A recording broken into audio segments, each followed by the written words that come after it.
Welcome to Pete and Hannah's Watch List. I'm your host, Pete Mitchell. I'm here with my great co-host, Hannah. Hello, people.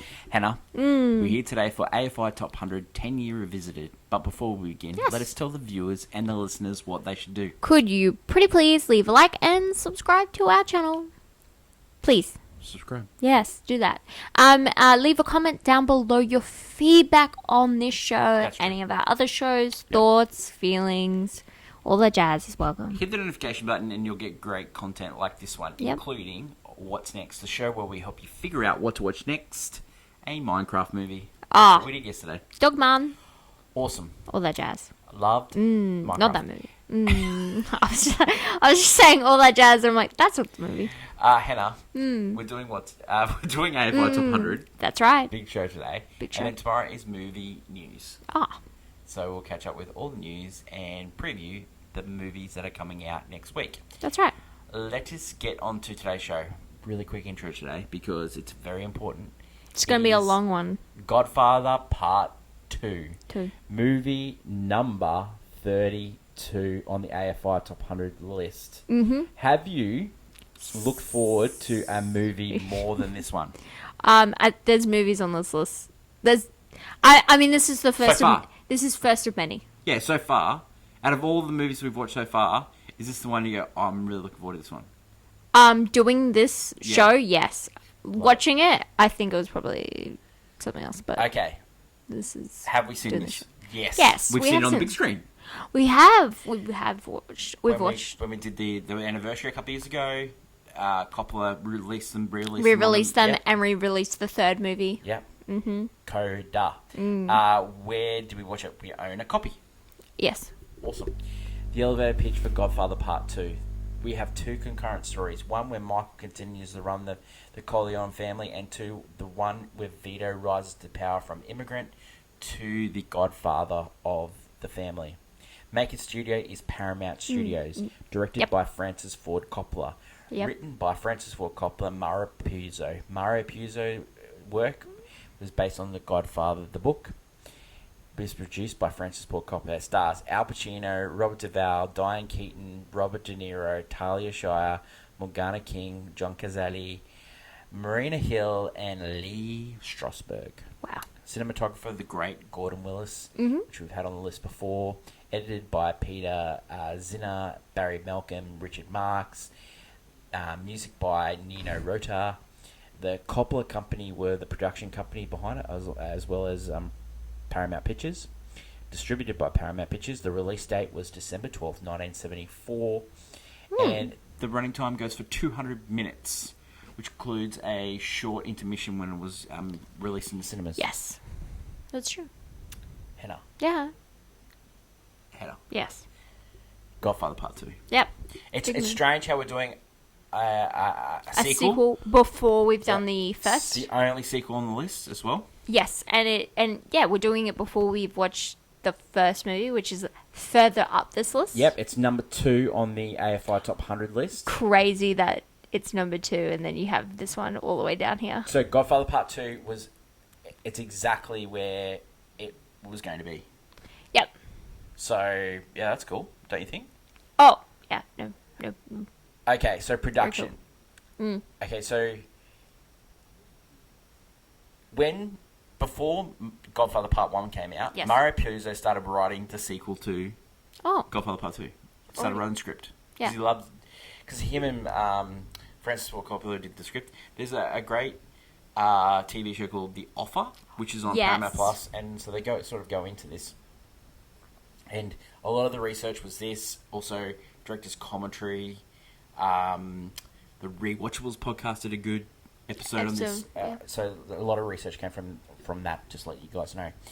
So he was writing the script, but then there was a couple of problems. One of the problems that they had was they had a problem with one of the actors that in the movie. So the guy that played Clemenza.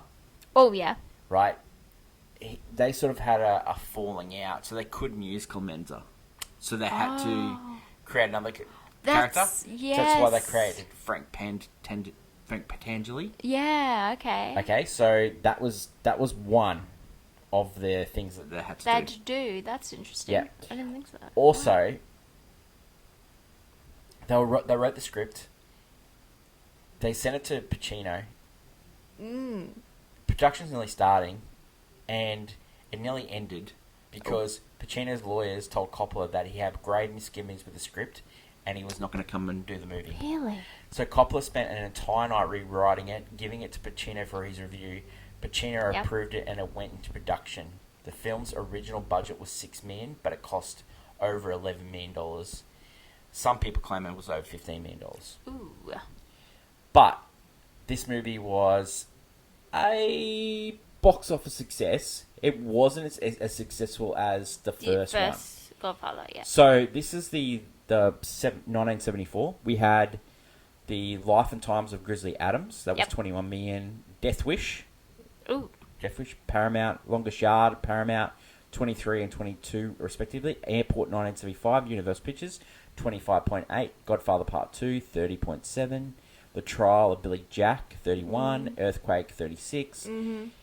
Young Frankenstein. 38. Blazing Sails. 45. And the Tarrying Inferno was the biggest movie of the 1974 with $50 million. That makes sense. That's just domestic box office in the US. It was far greater than that in the worldwide. Worldwide, yeah.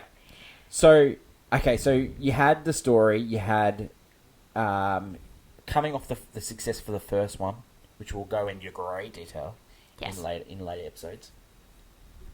Puzo was going to write it. Coppola's going, but there was one element that wasn't going to be returned, and that was Robert Evans. Robert Evans and Coppola had a falling out. Coppola wanted carte blanche on this movie, and he got it. Robert Evans decided to produce his own movie, and he produced the Chinatown. Chinatown's actually higher on this list, and it was also nominated for Best Picture as well. Yes. That year. So what do you think of the film? he backed a different horse. So Coppola is working for Paramount Pictures, but he's created his own company called the Coppola Company. He actually had a movie that year called The Conversation, starring the great Gene Hackman, which is the last... we lost Gene Hackman recently. Yes. What a legend. Oh, yeah, no. Like, absolute legend. You know, like, what a movie that Conversation is. The Conversation, yeah. And to produce those two movies. Now, I can only think of one other person to have that great a two-punch Conversation in a year. And Godfather Part 2 in the year. And all I can think of is Steven Spielberg with Schindler's List and Jurassic Park. Yes. That's all I can think of. And, those are two very different films. And they both knock it out of part in what they're supposed to be doing. Yeah. Just what a legend. Like, can you just believe... That's why they're considered the greats. I think because you could they could have a year where they do two... Well, he goes Godfather... Two movies like that. The Conversation, Godfather Part 2... Apocalypse Now. That's the four movies. I mean... Is there a greater stretch? And you're like, I understand why he's a great. He's just an absolute legend, Hannah. He's a gun. He's a go-getter. Yeah. Okay, so Godfather 2 was shot between October 1st, 1973 and June 19th, 1974. The scenes that took place in Cuba were shot in the Dominican Republic. Gulf and Western conglomerate who own Paramount felt strongly about developing the Dominican Republic as a movie-making site. That's why they went there. Forza Diagro was the Sicilian town featured in the film. Yep. Unlike the first film, Coppola was given complete control. He owns, he comes back and he's allowed to touch these movies later. He did the DVD release. He did all the director's commentary, all that stuff like that. He gets carte blanche when it comes to this one. When you make the first one and it's, a perfect movie, some would say, you're allowed to touch you. You can do whatever you want, buddy. Buddy, go for it. Yeah. Let's talk about the cast before we go into what the critics said and what people have said recently. So let's have a look at the cast. Al Pacino. We love him. We love the Pacino on this channel. It's a huge thing. Okay, so let's talk about the elephant in the room. The big elephant in the room is the fact that Al Pacino didn't win an Academy Award for Michael Corleone. For Michael Didn't win Corleone. the first one or the second one. I think the first one he had a bit of competition, but in the second one... So this one he got beaten by Art Carney for Harry and Tonto. He was up against Albert Finney for Mervyn on the Orient Express. Yep. Dustin Hoffman for Lenny. Jack Nicholson for Chinatown. It's just an absolute tragedy. He is so good in this. Yeah, there is a moment, there's a moment where his just eyes are acting for you that give you everything, and it's just, I don't know. Especially this role, so iconic. Okay, so Robert De Niro won for Supporting. You know what's Strange. amazing? You know what's amazing that he won for that? One, Same character, someone else played it. Won the Academy. That's Barbara. Which has happened before. And it's happened since because Joker and Joaquin Phoenix, Heath Ledger. Yes. And then also with Ariana DeBose. Yes. Did the same thing. With your girl. Rita Moreno. But the most astonishing thing about it was that was This year. nominated 3 times, that movie. Robert De Niro. Yep. Michael V. Garzo, who played Frank Pantelgi, and Lee Strasberg, who played Hyman Roth, all nominated. Oh, yeah. But can I just say, one of the nominees is Fred Astaire. For the Italian Inferno. I feel like if they were going to be like, hey, you can have an award, it would have been that. He's actually done... I wouldn't say he's done better acting work in different movies that were a lot more dramatic. That is a stacked category. It's one of the most stacked categories all the time, because Jeff Bridges in Thunderfoot and One. That is such a sad ending to that film, and he's amazing in that movie.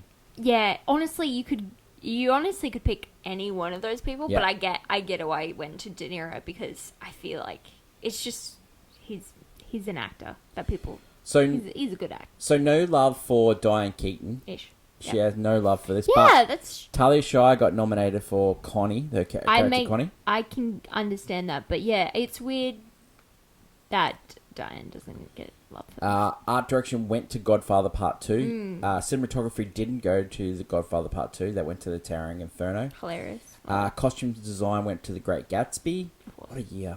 Directing went to Francis Ford Coppola. Film editing went to the Towering Inferno. Didn't even get nominated, which is unusual considering how it was edited. It's a really important editing movie. Musical music score. Neo Rota won with also Carmen Coppola also helping there. Definitely should have won for score. That is so iconic. So music. Right. And then so this is the best picture. It's probably one of the best picture fights ever. You got Godfather Part 2, you got Chinatown, you got The Conversation, you got Lenny, and you got Towering Inferno. Towering Inferno is like, it's your disaster movie. Great disaster movie.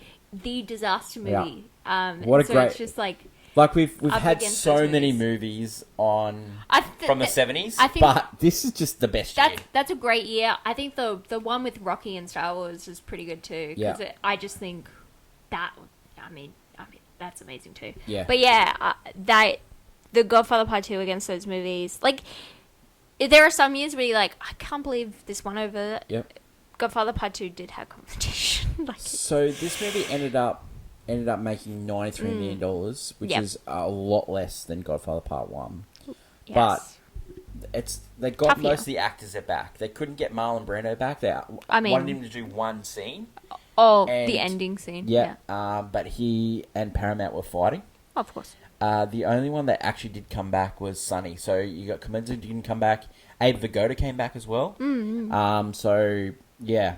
It was, yeah. I want to talk about one of the actors here, the guy that plays Hyman Roth, Lee Strasberg. Yeah. Famous acting teacher. Strasberg Theory as well like that. So yeah, it's really amazing, the group of actors he had. He had Pacino at the top of his game. He had Robert Duvall at the top of his game. Yes. Diane Keaton is just amazing. A couple of years later, she'd win for Annie Hall. Robert De Niro just cooking in this movie. Talia Shire, it is his sister.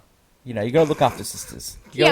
And that's this movie also. You got to look after the sister. But yeah, she's actually... I don't mind her in this. And what about John Cazale? We've talked about this before. Oh, yeah.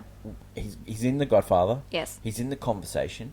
He's in this. Back to back. He's in Dog Day Afternoon, who plays a love interest of Al Pacino. Yes. or no, a brother of Al Brother. Pacino. Yep. Al Pacino's got a weird love interest in that movie. It's a good movie. That movie. And you also got The Deer Hunter, which we've seen on this list. Yes. What a legend. Any movie he was in was a great movie. Just a great movie. Yeah. He had a short life, but in his movie career, but damn, he did good work. He absolutely killed it. Okay, so let's talk about how the critics liked this movie. Okay, one of our favourites, Pauline Kael, in The New Yorker, wrote that far more complexity and beautiful than the first, just as thematically rich, more shadowed, more full. Twice I almost cried out at the acts of violence that De Niro's Vito committed. I didn't look away from the images as sometimes I do in routine action pictures. I wanted to see the worst. There was powerful need to see it. You need these moments. You need terrible climaxes in a Tolstoy novel. A great novelist does not spare us our feelings.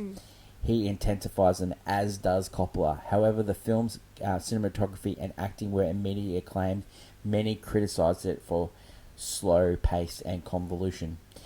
Vincent Canby, which we've had on the AFI Top 100 before, he wrote in the New York Times, the film he viewed the film unfavorably. He says it's stitched together from leftover parts. It talks, it moves in, it fits and starts, and no mind of its own. The plot defies rational synopsis. Variety noted that Canby had a downbeat on the original two and claimed he was in the minority of one that reported that the film had drawn mostly strongly admiring views. So, Roger Ebert, who we've had a couple of times. He's very famous. Yeah, he only awarded it 3 out of 4 stars, and he wrote the flashbacks given Coppola the greatest difficulty in maintaining the pace and narrative force. The story of Michael told chronologically and without the other material would have had a really substantial impact, but Coppola prevents our complete involvement by breaking the tension. Through praising Pacino's performance and lauding Coppola as a master mood, atmosphere, and period, Ebert considered the chronology shifts a structural weakness of the film. Yeah. I find that, for me personally, the De Niro parts are more lighthearted than what the Pacino parts. Yeah. I find, Michael is going through a really tough, dark time. And then you go to Vito, and he's kind of just starting up a business. And, the music even just is lighter. It just changes. So, the reason why they did it this way... I would like to know. Because he wanted to show them at similar ages and how they were impacting the world. Yeah. One starting up, one taking over a business and trying to take it to a new level. The difference the two had to face. And I guess maybe sometimes the similarities the two characters were. Because Michael was probably the most similar to Vito. And Vito saw that. And you saw in the younger how close he was. He saw that, and he also tried to push him away. Like, trying to make him a good man. Because that's in the first movie. There's a lot of, he didn't want Michael in that life compared to the other children. He did, but No, he didn't want him. He wanted him to be better. He wanted him to be the senator, the way the president. The good man version, to honestly bring the family out of it. But I think he was darkness. always grooming Michael in his way. Oh no, of course, but to take over the business in a different way. But because he had to hide it, because Sonny was, the oldest, and you have Fredo. But stuff. I think he was all, we'll go about it more in depth in number one. Yeah. But I think he was always grooming Michael, but maybe not for the Corleone business, maybe for something different. I feel like that's what I mean. He wanted Michael to be the good guy that gets the family out. Yeah. Because I think he eventually wanted the family out of the business in some way, shape, or form. Okay, so reaction to this film recently. IMDb had it 9%. Yeah. Rotten Tomatoes Rotten Tomatoes are 96. Okay, so we've had this movie there's so many people that have taken this movie off, in pop culture. It's usually so many different times. From The Simpsons. One of my favorites. Sopranos. My favorite Simpsons one is Homer does the bit where he just goes around the street and smells the oranges, and he's like, donut. Yeah. Don Homer. Yeah. Stuff like that. Really cute. It's one of the highest letterbox films that we've had on the list so far, 4.6 as well. Like, people just love this movie. Godfather Part 2 is quite beloved, and one, like, The Godfather itself. Do you think it's one of those ones where people say they love this more than the first just to show off? Yeah. It's one of those show off So this ones? one is a fight between the first and the second one, and I feel like some people like to say, oh, the second one is better.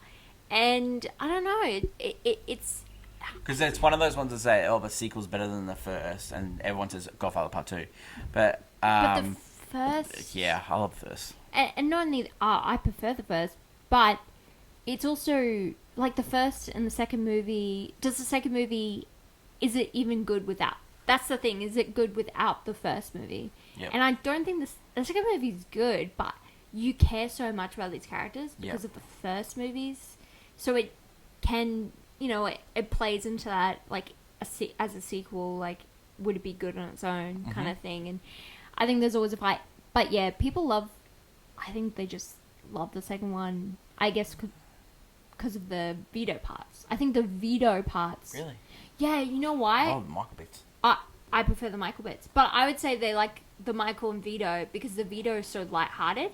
Like, in the first movie, once the movie starts to, it's light at the start and trickles down to darkness throughout.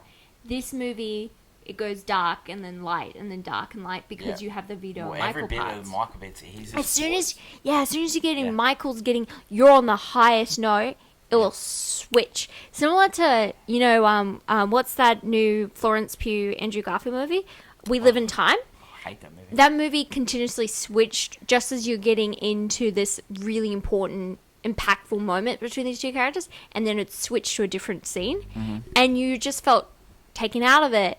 And some people like that because they don't like the confrontation, maybe, or maybe they like a full bread and butter story. I don't know what to say.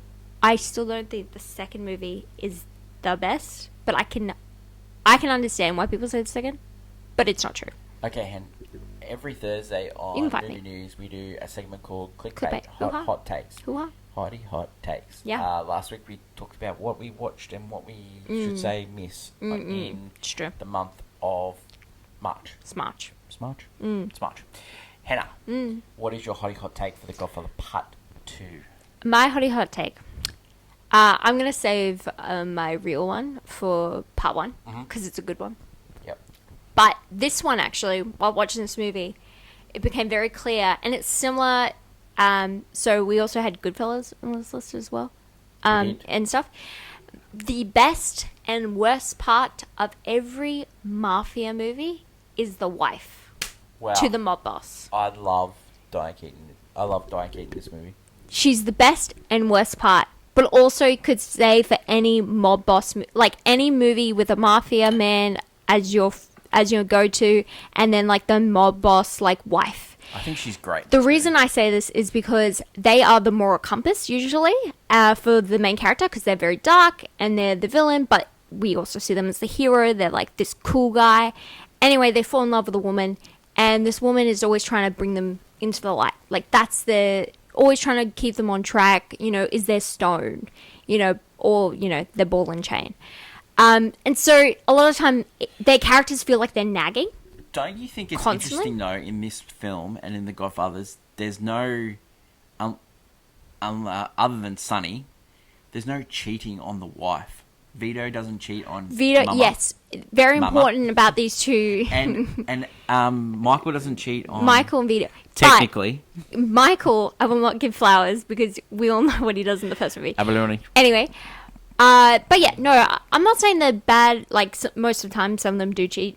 I'm not saying they're husband-wives. I'm talking about the wives tend to be, like, the nagging sort constantly. And you're wondering, it's really annoying. It grinds on you. Don't you think... But the best part of the movie is when the wife and husband get in a massive fight. Yeah. It always happens in these movies, and it's like sometimes a turning point, or just something, it's just so entertaining to watch. And in this movie in particular, it has one of the best scenes with Al Pacino and Diane Keaton just going at each other. Yep. It's amazing, and it's so impactful. And I'm just saying Don't the you think wife is usually the best and worst part. The more negative character in this movie, and she is a lot grating, is Connie, played by Talia Shire. But she's also in adjacent females in the mafia. You could just say females in general. I was just going to say, because younger sisters are annoying. Not okay. Thanks. Cool. I'll wear that. I'm just saying. You set me up. Mafia movies are very. I hate to say it, but it's true. They're misogynist because women are always put on the back burner. They're not allowed into the family business, all that jazz. You know, even every movie, even when they allow someone in, they're always looked frowned upon. They're not good enough. You know, whatever. So they're just honestly side pieces. Yeah. Even if they're a sister or wife or anything, like they're not as important as the men in the family. And so they usually always seem really annoying, but when they have their moments in the movie, it's usually the best part. Yep. I just feel like, they're the worst part and best part of each mafia movie. Okay. The women. My hot take is that Michael only made one mistake in this movie. Oh. He shouldn't have waited to kill Fredo. He should have killed him while his mum was still alive. If it was so wrong to kill Fredo, while his mum was alive, then it was wrong to kill Fredo. But it wasn't wrong to kill Fredo. He went against the family. Okay.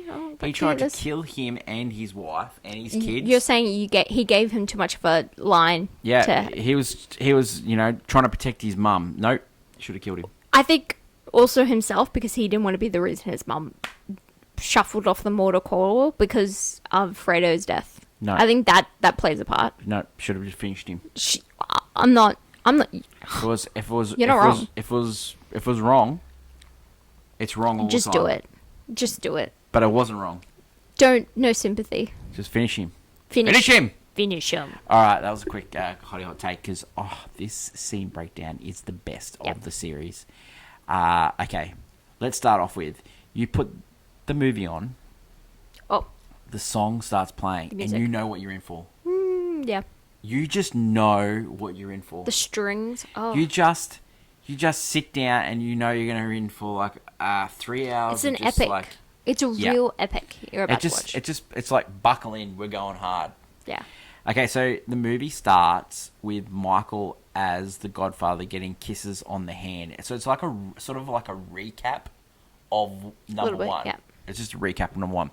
Then we see Vito Adolini as a young boy standing for his father after being killed by a local mafioso. He's 9 years old. Yeah, he's 9 years old. His brother has vowed for revenge, and he goes into the mountains to avenge the death of the father. He ends up getting killed as well. So the mother pleads for Don Chichi that Vito is dumb-witted. Throwing him under the bus there. Because he's mute. He doesn't speak. Oh, he sings. Later on. Oh, no, he sings. So then the mother sort of attacks Don Chichi because he wants to kill him because he knows he'll grow up to fight for revenge. Yeah. And she tells Vito to go. He's not that dumb with it. He runs away. Yeah, he's pretty wild. She gets blown away by a shotgun. Wow. She's thrown across the room. So the townspeople are warned if they hide him. Yeah, they help him. So the local townspeople get Vito to go away, and they send him to America. And it's a great shot here. Coppola is absolutely cooking with the shot of the Statue of Liberty and the masses of people. Ellis Island. Into Ellis Island. It's so... Yeah, this scene works so well. Yeah. Honestly, the little kid going through, he's not saying So he's getting marked that he's sick. He's got smallpox, so he has to go into quarantine for three months. Before that, he's given a name. His name is Vito Corleone because the guy on the thing misunderstood what his last name was. Oh, no. Or sometimes... No, he was misunderstood because he said Vito Aldeone Corleone, and he thought that was his last name. And the Aldeone was his second. Well, the guy said place where he's from. Yeah, place where he's from. Yeah. Usually, what happened is, they would just be given a random name. So you quarantine for 3 months, and then you go Vito Corleone, Ellis Island, 1901. Then the next card. So at the end of that, he's like humming a little tune. He's looking out over Ellis Island. Next thing is card Lake Tahoe, Nevada, 1958. Anthony Vito Corleone, grandson. Yeah. First communion. His first communion. So it starts like the last movie. There's a party at the start. Yeah. Starts like that. As all good Yep. mafia movies have But a there's party. a big difference in this one to the last one. So Connie and Mama meet. She wants to see Michael, and then Mama's like, "You see your children," you know. And then you get Frank Potente. He's on the sauce. He's like absolutely drunk. Yeah, because people have to wait in line to go see him. Yeah, and then so you get the senator. He's here, and then he says, "Vito, Yeah, he Corleone." He doesn't. He Vito Yeah, Corleone. Vito Corleone. It's a check. Okay, Michael, stand up. You know, like it's just like he's absolutely cooking this. He's really cooking this. Yeah, he's like, you obviously get that he doesn't like them at all. Oh no, he hates them. Yeah. He's just putting up with them because they give him money. So you get Garrity versus Michael, and so this is the difference between Vito. Don Corleone, Vito Corleone's meetings at the wedding, and Michael. There's a different tone to these meetings. They're so much darker. Yeah. And there's not, I think also Michael's not as respected. Yeah. There's definitely a lack of respect to Michael Yeah. as a Don boss. Because he's like young. He's like early. He's 30s. young, he took over, people want other sides of the And so business. Gary's trying to And he doesn't live in New York anymore. No. He lives in Lake Tahoe. He lives in Nevada. So Garrity's trying to shake him down, basically. Oh, yeah. He's trying to shake him down, and then Michael goes, you know, I'll give you my answer now. You get nothing. You pay for the license yourself, because he's trying to buy more casinos. Yeah. Yeah, and so Garrity's like, no, you're going to give me a cut of your casinos, and you're going to give me money to get the license. Yeah. So then you get like Frank Angeli. He's like sees Fredo, and so they're like reminiscing, and he's like, can of peas. He said, what are we going to... Piece of lamb or a chop of liver on a Ritz cracker. Get a pizza. Oh, Frank Tansley. He's very funny in this movie. He actually is funny. Yeah. Then you get Johnny Ola from Miami. So he's starting to see the characters getting Honestly, introduced here. also their names. Just, wow. And while that's happening, where he's meeting Johnny Ola, and like, because he's trying to do a deal with Johnny and Hyman Roth. We don't know Hyman at this stage. Yes. Frank he's waiting to see Michael, right? Because he has an issue with Hyman Roth and Johnny Ola and the Rosado brothers.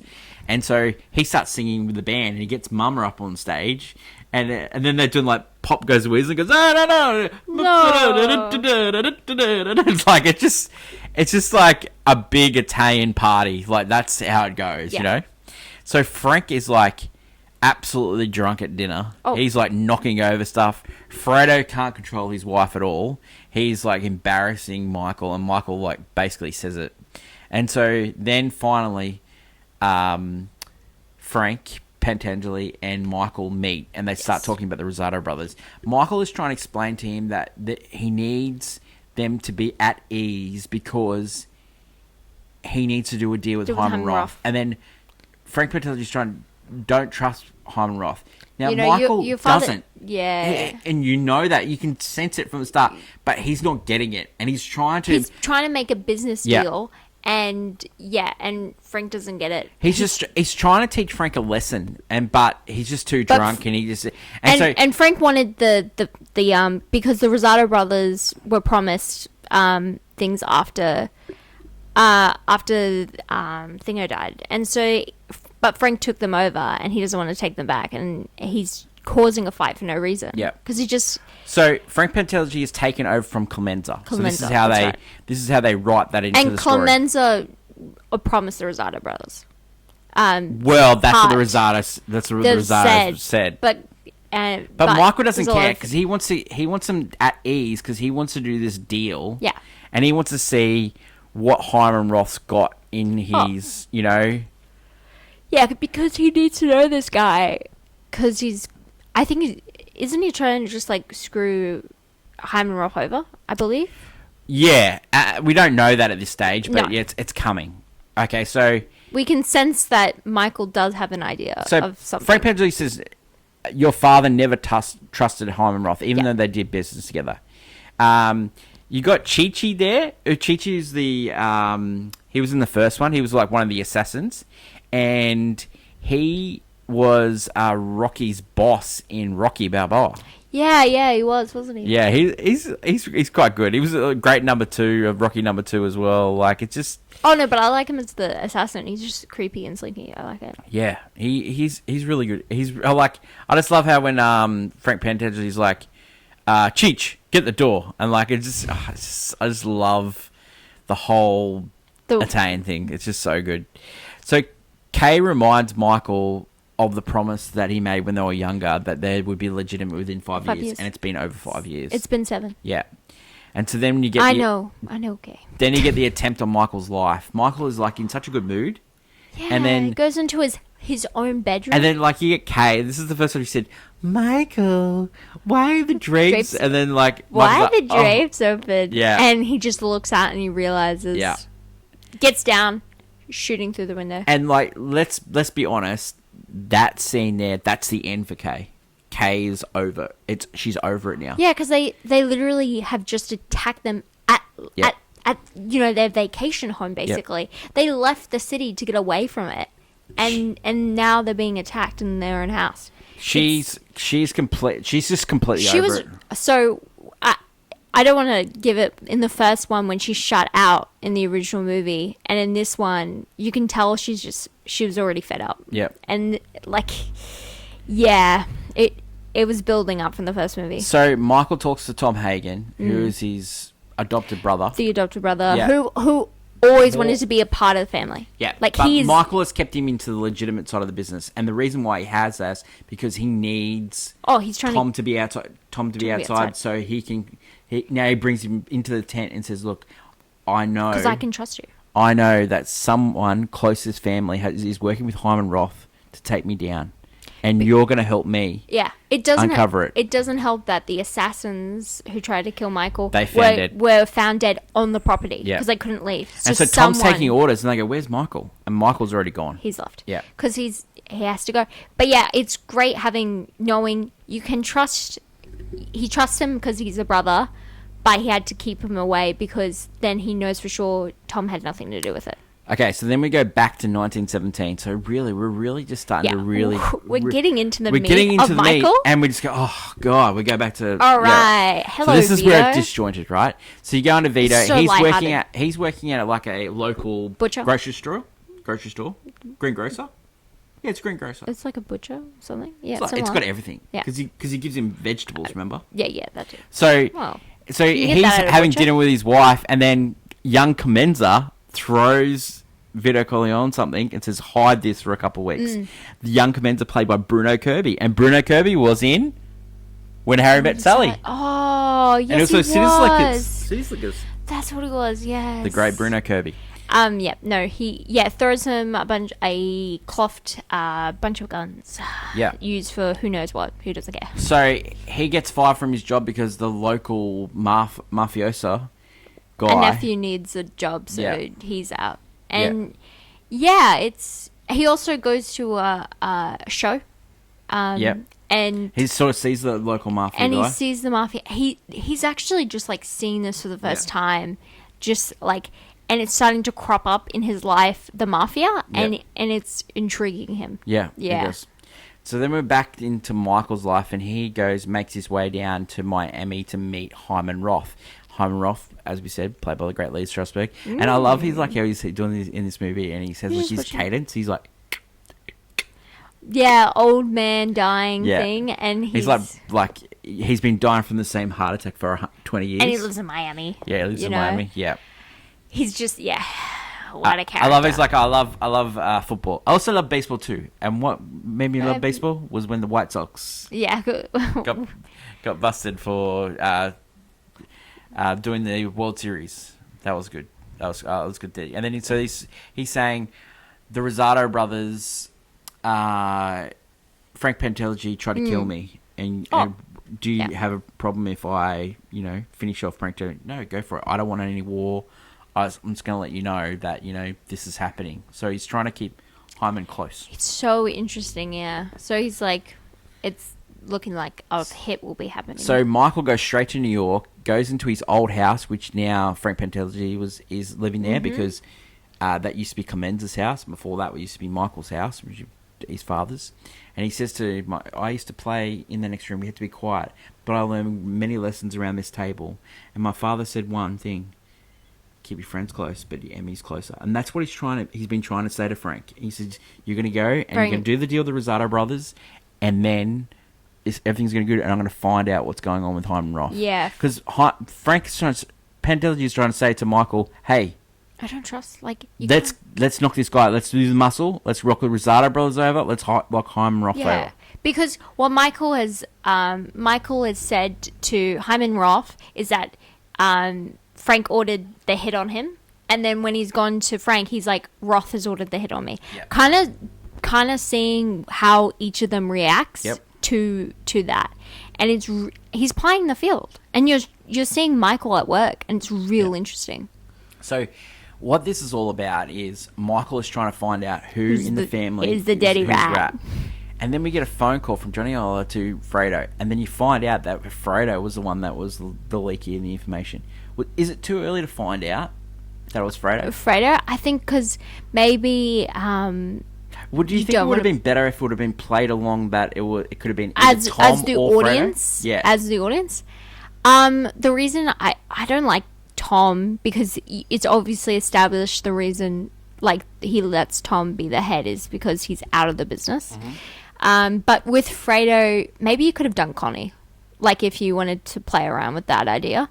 But as the audience, you find out it's Fredo, and Michael doesn't find out straight away. It would have been great. It could have been great if it was Connie. Connie could make sense because she had a new beau, and the new beau could have been doing it. She wouldn't know. But it was because it was payback for what she did. She did to her first husband. Yeah. Yeah, and also because she doesn't like her life. So she makes it Frank Pentelgi goes to meet the Rosado brothers. Yep. And then he's there, and then this one's for Michael Corleone, and then Danny Aiello, famous Danny Aiello, who passed away recently. He comes behind him. He was in the Great Hudson Hawk. He comes behind him and starts choking, and then a cop comes in and stops. Then it's a shootout. Cheech, again, my boy, he's outside, played by the... who's he played by? Joe Spinell, Willie Cheech. He goes bang, bang, bang, and then he sort of slumps to the ground, then goes over the top of the car. It's great acting. I just love it. I love it so much. Yeah. And then you go from that scene, you go to the scene where Senator Garrity has found himself in trouble in a brothel that is owned by Fredo and the family. And then Tom Hagen comes in and he goes, Senator, you're glad that you found one of my brother. Yeah. Yeah, it was. And then you got the Al Neary coming in the background, cleaning his hands. Oh my god, what a scene that is! He's like, I don't remember. Yeah, I know we're laughing. I know we've done it before. I wouldn't have done it to her. It's like, well, you're done, Senator. Yeah, this was planned. Sucks to be you. So, Michael's playing that game. He's in Cuba. He's meeting Hiram Roth, and all this is about is that the families, the big business, are taking over Cuba.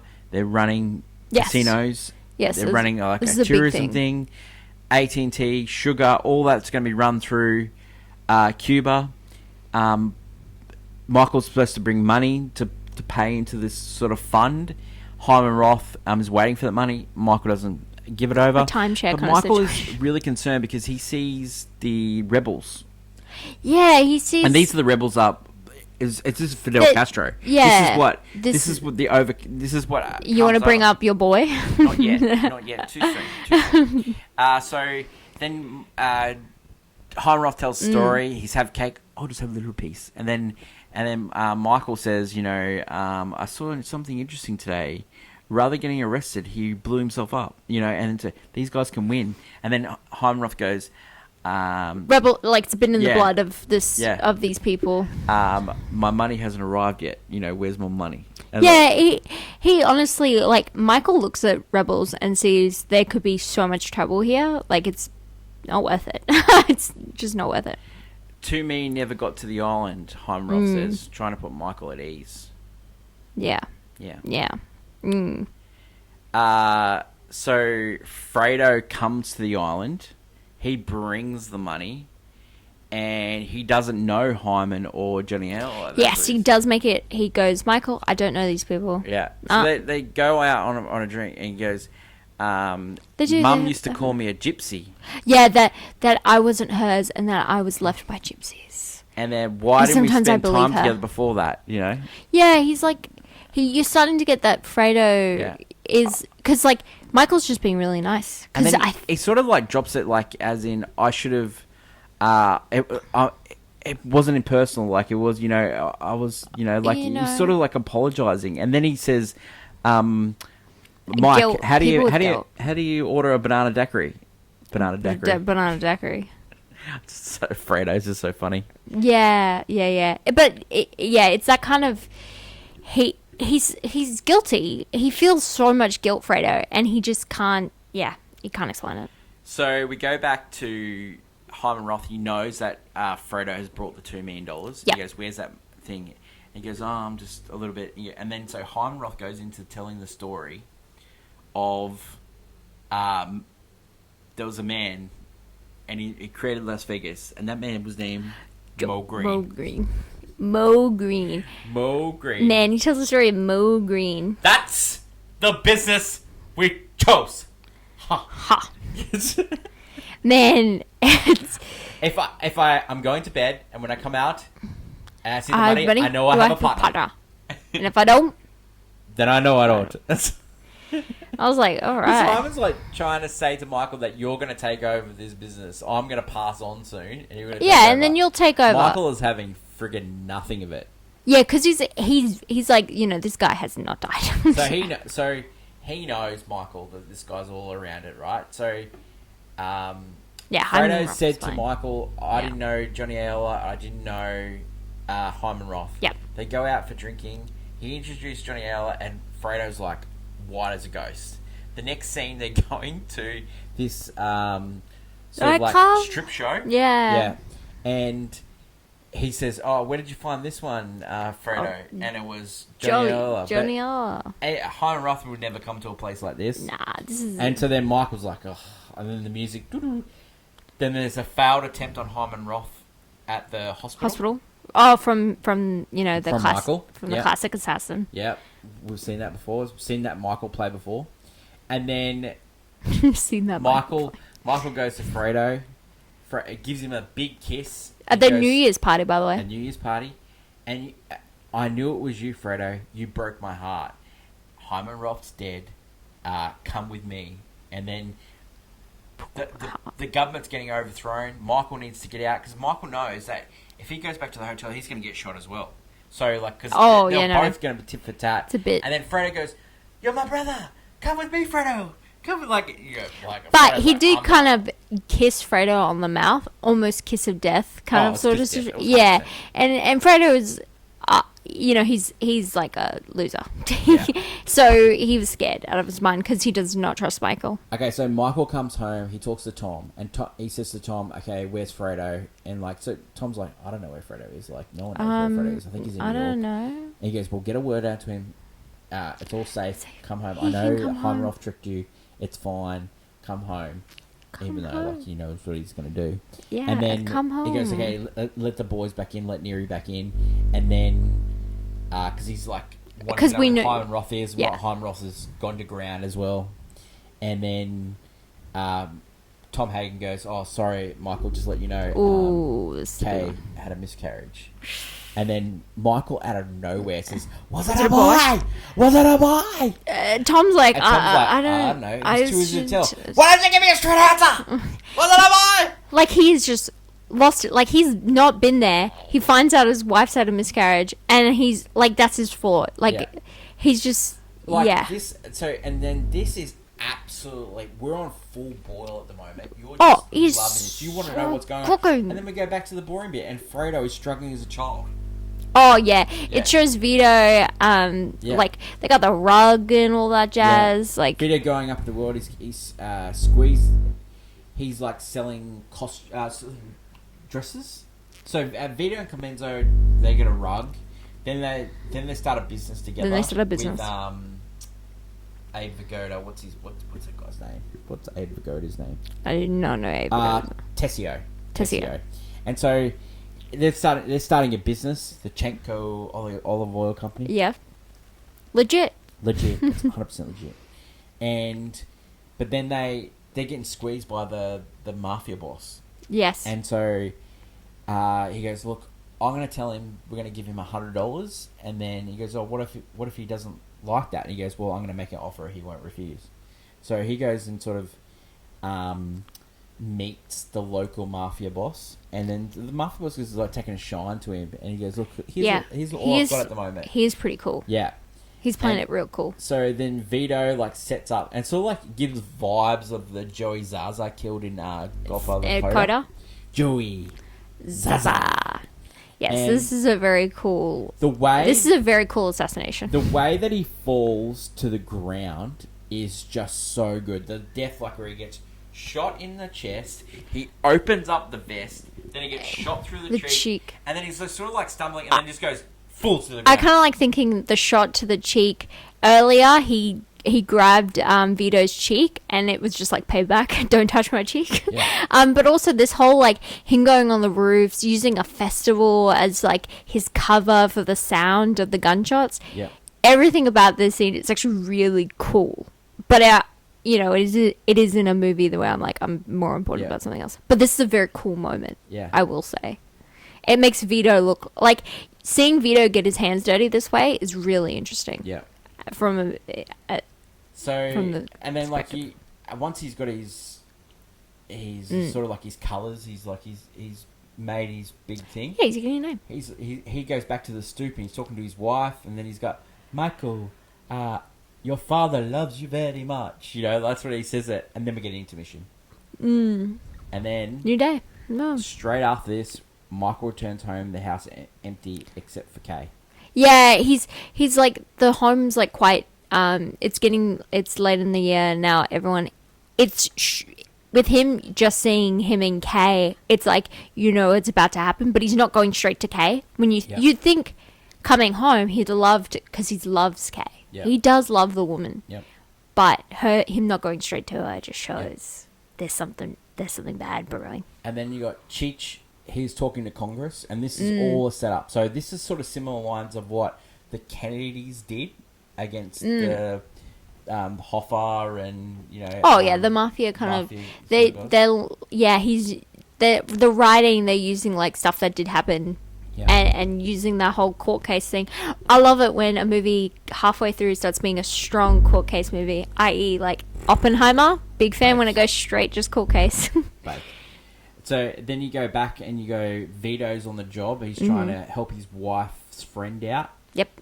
And he sees this guy and he sort of like does a deal with him, like the landlord who doesn't want the dog to live in the house, and then the landlord doesn't know who this guy is, like, and then he comes back and goes, oh, I figured out who you are. Here's your money back. Yeah. Oh, and the rent can be like by $5.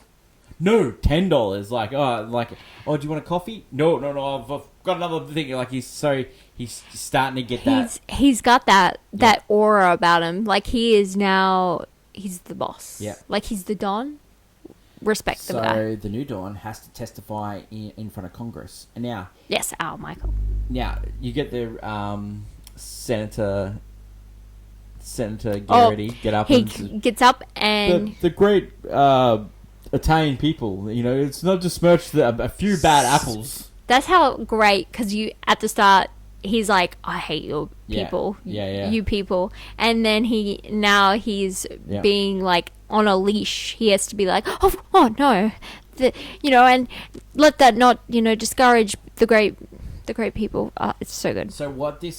So Michael is up in front of Congress. He starts talking. They ask him if he was the Don. They ask him if he ever killed anyone. No. Ask him if he killed the captain and Salazzo, all those things like that. He said nope. No.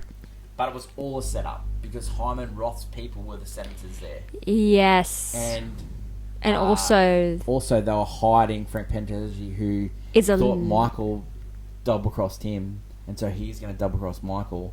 And then Tom Hagen goes, Hyman Roth set the whole thing up. You're going to go to jail over this because So then Michael comes up with a plan after talking to Fredo. And then he talks to Fredo, and this is where you get the great some line. He goes, "There's something in it for me." What do you mean? You're my kid brother. I'm supposed to look after you. Yeah. I'm smart. I'm smart. I'm not dumb like they say. I'm smart. And man. then Michael gives like the coldest of all cold readings. You're not a brother. You're not a friend. Yeah, I don't want to see you. Yeah. If you want to come and see Mum, you need to let me know within a day in advance, and I won't be here. And so Frank is dressed up as an army guy. They're sort of like, they can't get to him because he's on an army base. He goes there, but then Michael has arranged, Tom Hanks and Michael has arranged Frank Penteli's brother, and the look that the brother gives Frank, like, it's just... He's like scared out of his mind. God, what has gone on here? It's just wild, and no one's... So straight away, Frank recants. He recants. He says, "No. I was just saying. I have my own family." And then Tom Hagen at the top of the, "Yes, Mr. Committee, you owe my client an apology." I love Tom just going straight at it. And this sets up one of the greatest scenes in movie history. Yeah. This is what I'm saying. This is one of the best moments in the movie. She has got some of the greatest lines here. She goes, "I feel no love for you at all." Yeah. Oh, yeah. And I thought that would never happen. It was an abortion, Michael. It was an abortion like this marriage. It was a son. It was a son. Not this Sicilian thing that has gone on for 2,000 years, and I'm going to get your, and Mike goes, "What do you think this is? I'm going to let you just walk away?" Yeah. Michael's like trying to say, "We're going to get over this." And then she just comes out with a line, "No, Michael, I knew that when I aborted your son, it was going to end this way, The way in the scene, Al Pacino's eyes, I just... Like, she's relaying that she's had an abortion, and he just starts, like, exploding. Yeah. Like, you can see it in his face. And when he hits her, it's just it's just like a volcano exploding. Yeah, there's so much rage in it. But Kay, she's so done. She's so drawn. Yeah. Like some reason the final straw was the fact that he used the brother against Frank, because she said, "I knew you were going to get away with it. You're too smart for them." I feel like she wanted him to go to jail. I don't think she did. No, well, I think she still loves him. Oh, no, it's obvious. They, even in Coda, kind of insinuate that she'll never not love... Like, she says, "I never thought I would..." I think she stopped being in love with him. Yeah. But I don't think she'll never stop loving the guy. But I think she would have preferred him just to, actually fall on the sword. I don't think she ever wanted him to get his comeuppance. Don't you think... but don't you think she wanted to... Like, she wanted to hurt him. She wanted him to fall on the sword. That's what I'm saying. I don't think she did. Because she wanted him to be a hero. No, I don't think she did. I think she wanted to hurt him. And because she was... And he needed him to get away with it, and think he got away with it to hurt him even more. I will say, like, she got trapped in a prison, basically, of her own house, while he got to go out and play, double agent. CEO. Yeah, double agent CEO kind of thing. Yeah. And so she had to... I think she wanted him to get away with it because she wanted to... He was up... she was like... He was cock-a-hoot, wasn't he? Yeah. Okay, so you're saying he wins, and she's like, "I have something in the bag that's gonna burst your bubble, mate." 100%. Because she already was determined to end the marriage. Yep. And once she had the abortion, she was burning that thing to the ground. Yeah. Okay, you're right. But just that, "I feel no love for you at all." It was an abortion, Michael. Just like this marriage, an abortion. Yeah, of sin and evil. Yeah. She's saying, like, doing that, it was evil. A son. It was evil, just like this marriage has been sinful and evil. Not this Sicilian thing. She didn't like the mafia. Yeah. Man, she loved the guy before the mafia, and she thought she was going to get him back. That's what she thought. Yeah. And I don't think she realized once you go into this life. So we get like just an absolute cooking scene, and then we go back to Vito, who's gone to Italy, back to Corleone. Yeah. And he's going back with the olive oil business, and you get barely no talking. right? Yeah, this is And then you go like the family, like enjoying themselves with their. You go to the relatives. the Don's house who killed one- his brother and killed his his father and his mother. and basically revenge is best served cold and just. And the guy is like an old man. But the guy that gets shot, he's in the first one. The guy that gets shot it's in the wheelchair. Yeah. Yeah, that's the guy that gets shot in this one. Oh wow. Yeah, so it's full circle. But yeah, no, it's it honestly, I get revenge. Big fan of it. Huge. But this is like Huge. this is kind of like boring. Yeah. It's kind of boring. Like he is a doddery old man that doesn't know anything and then just gets stabbed. Yeah, he's a vegetable. It's just boring. So then we get a boring. Mama. Mama is dead and Connie has come back and Yes. you know I'm gonna take care of you, Michael. Yeah, you know. she's done with her gallivanting lifestyle. Yeah. Yeah, and she knows Kay. She's like, "Where's Kay?" And then like Fredo's like sort of crying, and then you look I at want to see you look him. at the look that Michael gives Neri. Like, yeah, can't wait for this guy to die. Oh, like Neri, it will happen. Not Yeah. yet. And so then Tom Hagen comes and sort of talks to him and says, Hyman Roth, why are you going after him? You know, he's been dying from the same heart attack for like 20 years. You know, you've got to take him out, you know. And then, like, he gives a line here where he says to Tom Hagen, you can kill anyone if you really want to. And that is the mafia line Yeah, of JFK. yeah. Like we can get Kill what presidents. we can get away with anything. Yeah. Like Tom, yeah, it's so odd. This like, I feel like Tom doesn't want to play mafia. Like we've tried to get away from it, and then he's like, no, I want to finish this. Yeah. And then Michael's like, I'm finishing it. Because Tom goes, well, when is it going to end? He goes, just when my enemy's all gone. Yeah, and he even like tells Tom like, oh, well then you go off on your offer. Like you got an offer to go Take your mistress, your wife, and your kids with you. to Vegas and live up the. Just no, Michael. my enemies, that's all. But he was like, Michael, I don't accept No. all those offers. I stay with the family because no matter what, Tom, like he is so sad. He's a street kid He's a street kid that like loves his family. idolized the Yeah. family and Vito, Yeah. and he always wanted to be a part of it. And Yeah. It's so crazy. He lost his best friend. It's so different. Like each son and family member. Like you have Tom wanting to be a part of the family. Yeah. You have Fredo trying to be a smart guy, and you had Sonny who was just like a wild card and thought he was the boss. You know, next in line. Yeah. And Michael, who's the real boss. the real one, the dark horse. So then you get the great scene between Tom and Frank, and they're saying, you know, he gives him sort of like the idea about the Roman generals, and you came up with the idea of like you've been a history guy, and he goes, you know, they go home, they party, they take a bath, and they slit their wrists. Yeah, you know, this is how they used to do. that's a good break. That's a good deal. And so basically, and our families would be looked after. The families would be looked after. Yeah. Because that whole conversation between Tom and Freddie was basically, like Tom's like almost thanking him for his service. Yeah. And Freddie's like, we protect your family. Yeah.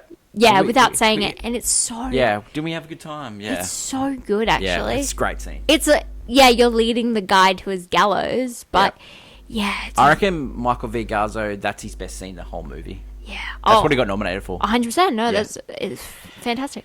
So then you get Kay at home and seeing the kids, and then Connie's saying, you need to leave. And then he goes, Anthony, kiss your mother.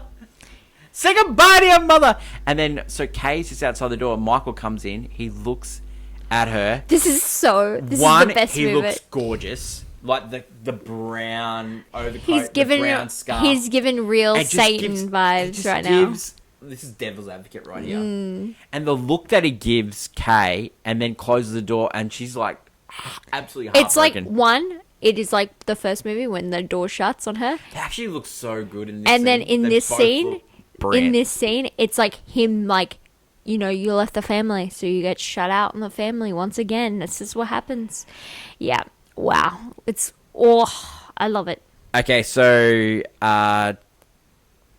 Michael decides to tie up loose ends. One, Hyman. He's coming back from Israel via Buenos Aires, It's via by Paraguay, yeah. Venezuela. Coming back. Coming back to Miami.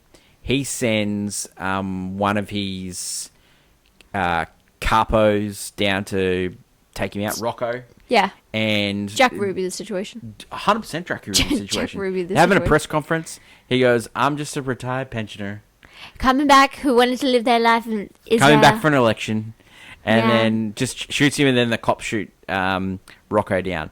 Frankie, come and play hearts, Frankie. He opens it up. And he's in the bathtub. He did his gladiatorial. And then you get Fredo. So we get Yeah, the scene before where they're trying to make Fredo sympathetic. Didn't work on me. With the fishing. No. You know the secret way? Hail Hail Mary. Marys. He's like, but Fredo, it's like one knows halfway he could die at any moment, and also he's like, maybe if I build a relationship here, I could stay. He definitely wanted. Oh, he definitely knew if Michael, Yeah. if Anthony stayed with him fishing, he was like, it would be good. So basically, good. what's happening is the young Vito scenes is all the way up until Michael gets back at the wedding. So they go back into the scene where Fredo is dead. Michael looks down. They go back into a flashback scene where Michael has come back to they're having This is a lunch for the Vito's birthday. This is before he goes to World War II. Yep. Sonny's there. He goes. Tom Hagen's saying to Michael, "You shouldn't go. Your father's made plans for you, like Senator, a bright future." you know, yeah. And what about my future? Yeah, what about you're my talking plans? about my future with my father? Yeah, like you're bumping in for no reason. Because it's about the Japanese blowing up Pearl Harbor. Connie is just putting like Sonny puts her in her place. Like you're just go talk to him, go do something else. And then Fredo goes, "They didn't know it was Pop's birthday." He's just saying you're very like. He would say stuff I would say Sonny, at the table. Sonny's fighting Michael, and then the kids in the background you can hear, "Mommy, Daddy's fighting again." My favorite. Yeah. So that's the end, and then everyone's sort of wishing Vito Corleone. You get Tessio. Tessio comes back in with the cake and the cake, and then Michael. He is just sitting there alone, and then you go back to where Michael's sitting alone. He's aging, and then you get the music playing, and that's the end. Yeah. What a movie. Do you think Godfather Part 2, that's it? He shouldn't have done Coda? Oh, no. Coda's great. I love Coda, but do you think it's necessary? If you take out George Hamilton and... You swap out some people? Sophia Coppola, and you put some people in. You put Tom Hagen back in. I feel like there's Robert De Niro. And it sucks that Tom Hagen's not and there. Tom Hagen screws over Michael. No. 100%. We can't have all the families screwing each other. Winona Ryder to play that character like she was supposed to, and not Sophia Coppola. That movie's good. I do like that. It's a great story. I do like Connie helping the family. Yep. I do like that bit. And you get Joey Zaza. Okay, Hannah. Reasons to see this movie. Reasons to see is that it's the epic sequel to the great mafia movie of all time. It continues being amazing. Al Pacino is absolutely cooking and is an incredible force in this movie, and it is so great to watch. Like everyone's acting is fantastic, but I have to give it to Pacino particularly because the character Michael Corleone is so good. Reasons not to see this movie: the Vito Corleone bits are just terrible. The movie where it's chronological, where they do from the Vito bits all the way through to the Michael bits in number 2, that movie's so good. It goes for 9 hours. Fantastic movie. Love it. Yeah. But I understand. I find that the back and forth doesn't work because the Vito is so lighthearted. The music, it's so light compared to Michael's, and you get torn out of some of the best parts of the movie. Are just torn out because you have to force yourself to go back into. Well, they're trying to make out that Vito Corleone wasn't as evil as Michael. Oh, come on, mate. Seriously, they're both evil. He literally had no reason, no thought. He just was like, I gotta kill this guy. Yeah. And he just does it. Yeah. And then, Vito taught Michael.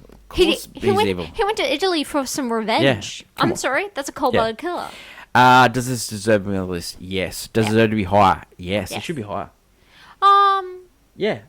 You know what? I want them back to back. I want the movies back to back. 100%. No. Would you buy it on Blu-ray? We own it already, but Yep. let's get the 4K version. Would you watch this movie again? Man, I watch this movie at least once a year. Yeah. At least. Okay. At least. Ragfist one. All-time classic. It's an all-time classic. It is 100% an all-time classic, and that leads into next week in another all-time classic. It is the crime thriller noir starring the great Humphrey Bogart. Bogey. Movie number 31, The Maltese Falcon. Okay. Don't forget to like, follow, and subscribe. Leave a comment down below and any of our thoughts on The Godfather Part 2. Do. That is my lovely co-host, Hannah. Thank you for joining this long episode of AFI Top 100. That's right. 10-year revisited.